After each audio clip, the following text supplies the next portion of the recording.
Hai sahabat pecinta cerita horor, kali ini aku akan menceritakan sebuah kisah horor petaka pendakian. Dita, Rahma, Sakti, dan Aryo memutuskan untuk mendaki gunung dan mereka ingin berkemah di sana. Pagi itu, setelah segala perlengkapan telah selesai dicek, Aryo mendaftarkan rombongannya di base camp dan mengisi simaksi.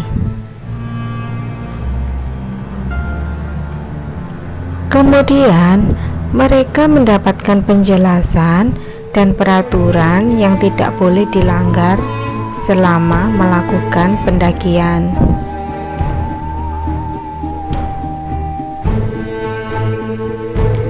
Tidak lupa mereka mengabadikan momen mendaki dengan berfoto di tugu selamat datang.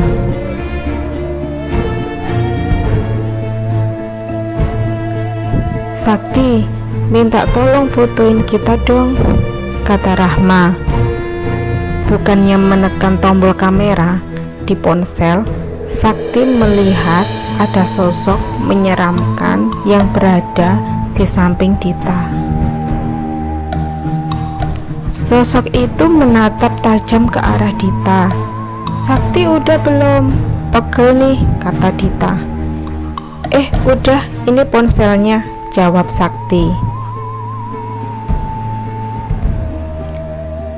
Mereka lalu berangkat mendaki gunung dan sesekali mereka beristirahat untuk memakan bekal yang mereka bawa.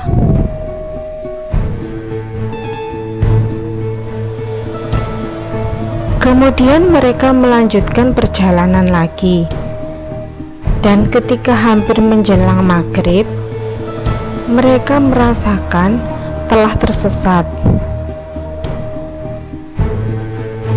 Jalan yang mereka lalui terlihat sama, dan mereka baru menyadarinya. Karena cuaca sedang mendung dan akan segera turun hujan, akhirnya mereka mencari tempat berteduh dan menemukan sebuah gua.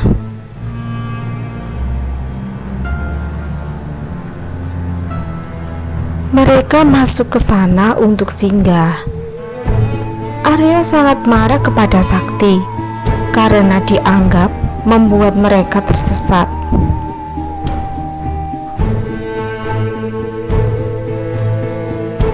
Bagaimana ini Sakti? Katanya kamu sudah hafal tempat ini. Kenapa kita bisa tersesat? Kata Aryo dengan sangat marah.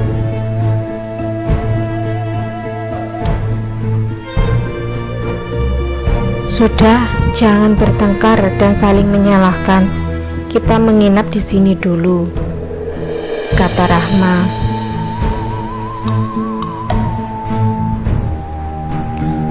Selanjutnya mereka membuat api unggun dan memakan bekal yang masih tersisa. Kemudian mereka tertidur.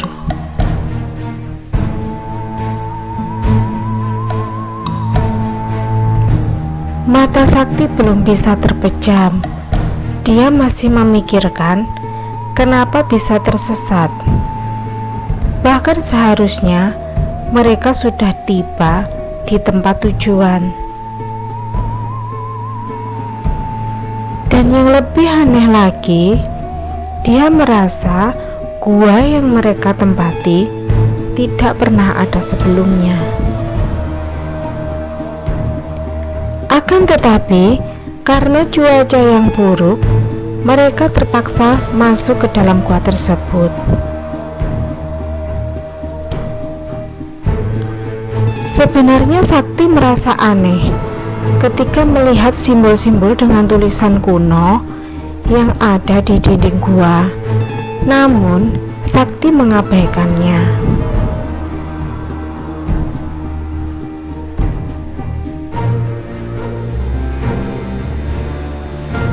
Pada saat tengah malam tiba, Dita mendengar ada suara yang memanggilnya.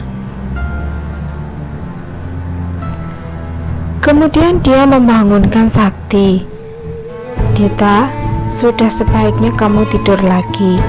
Jangan dengarkan suara aneh itu," kata Sakti.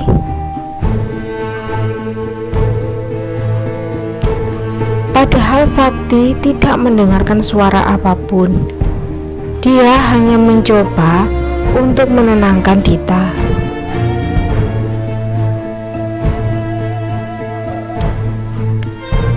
Dita mencoba tidur kembali. Namun tengah malam, suara itu terdengar kembali. "Dita, Dita."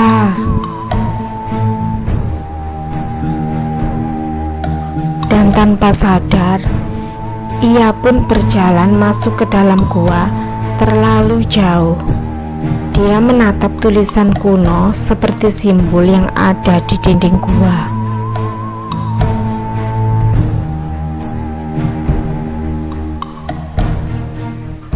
Kemudian Dita membaca semua tulisan tersebut dengan sangat lancar. Tulisan tersebut seperti sebuah mantra.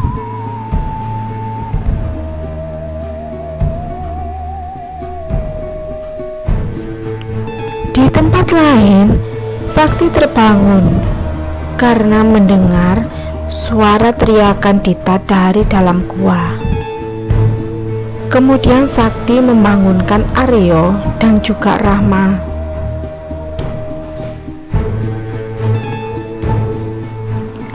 Mereka terus berjalan ke dalam gua dan akhirnya menemukan Dita dalam keadaan pingsan.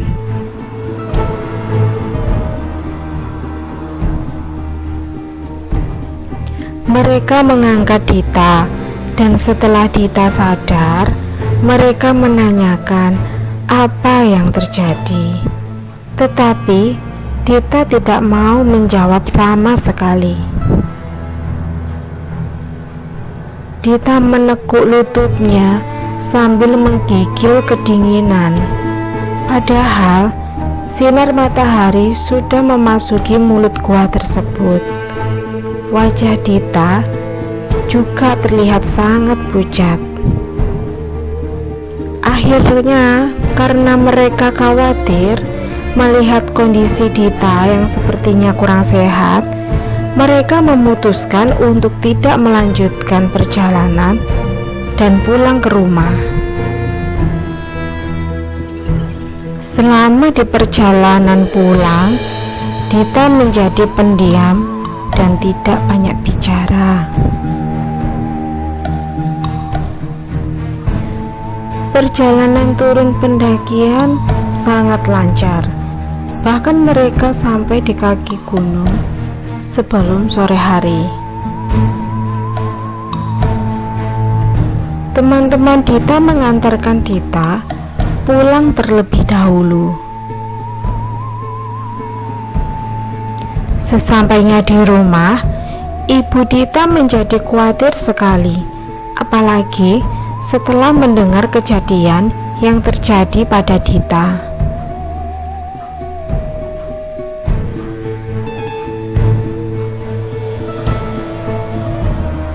Sejak saat itu, Dita tidak masuk sekolah, dan teman-temannya juga menjadi khawatir dengan keadaannya.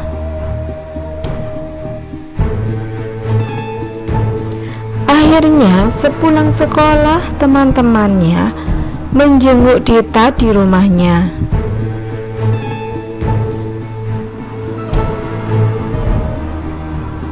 "Nak Sakti, Aryo dan Mbak Rahma, tolong bujuk Dita supaya mau keluar kamar.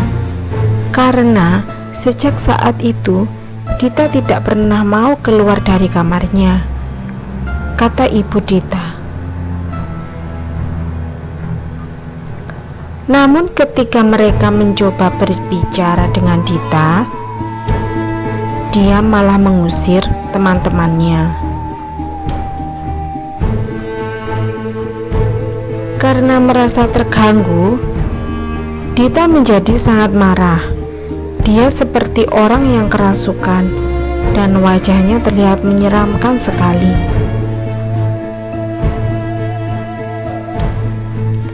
Pada malam harinya, ketika Sakti sedang mencari informasi di media sosial tentang simbol yang sempat dia lihat di dinding gua,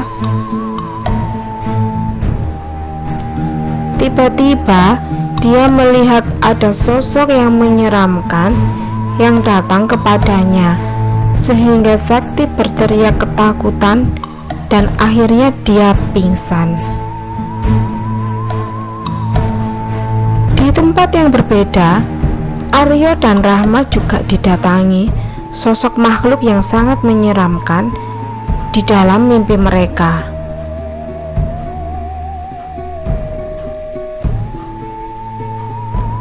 Dengan mimpi yang sama, seolah-olah Rahma dan Aryo berada di gua itu lagi, dan sosok makhluk itu mengatakan untuk memberikan tubuh baru kepadanya.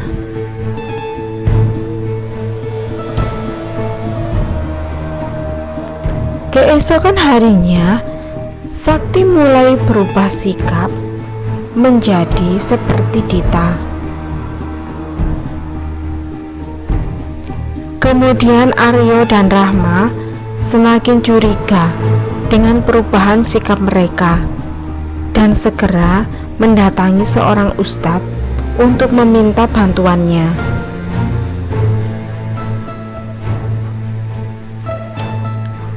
"Pak Ustadz, saya minta tolong selamatkan teman-teman saya," kata Aryo. Dan Aryo mulai menceritakan semua kejadiannya dari awal sampai akhir.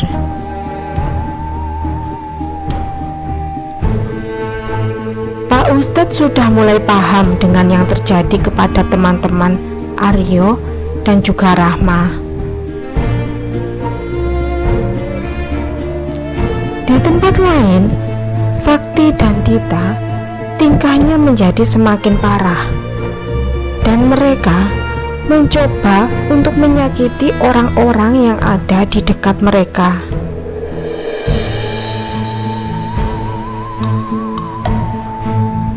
Bahkan keluarga mereka berdua mengambil inisiatif untuk mengikat tangan dan kaki mereka agar keadaan menjadi aman.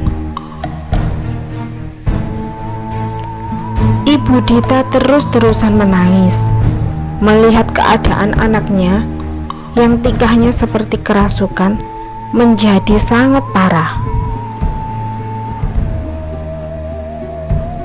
Dita mulai berbicara dengan bahasa yang tidak dimengerti oleh ibunya, dan dia juga mengatakan, "Berikan aku tubuh yang baru."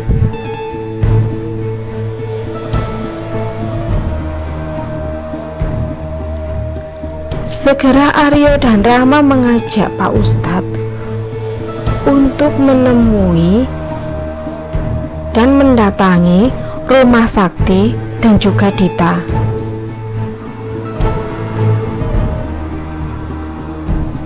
Setelah mengusir roh yang merasuki tubuh mereka, Dita dan Sakti dapat disadarkan kembali.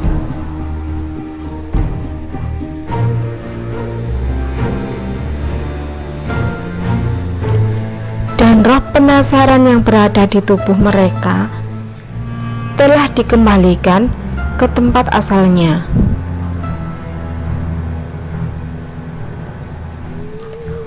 Untung saja mereka berdua dapat diselamatkan.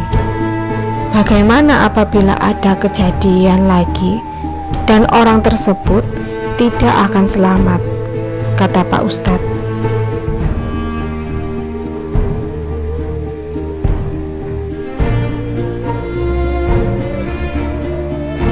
Setelah mendengar cerita awal mula dari kejadian tersebut, akhirnya Pak Ustadz dibantu dengan warga sekitarnya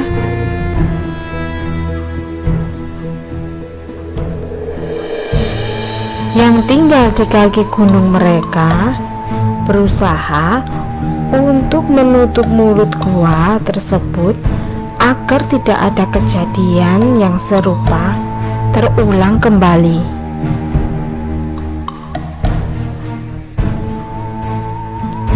Sekian dulu cerita horornya.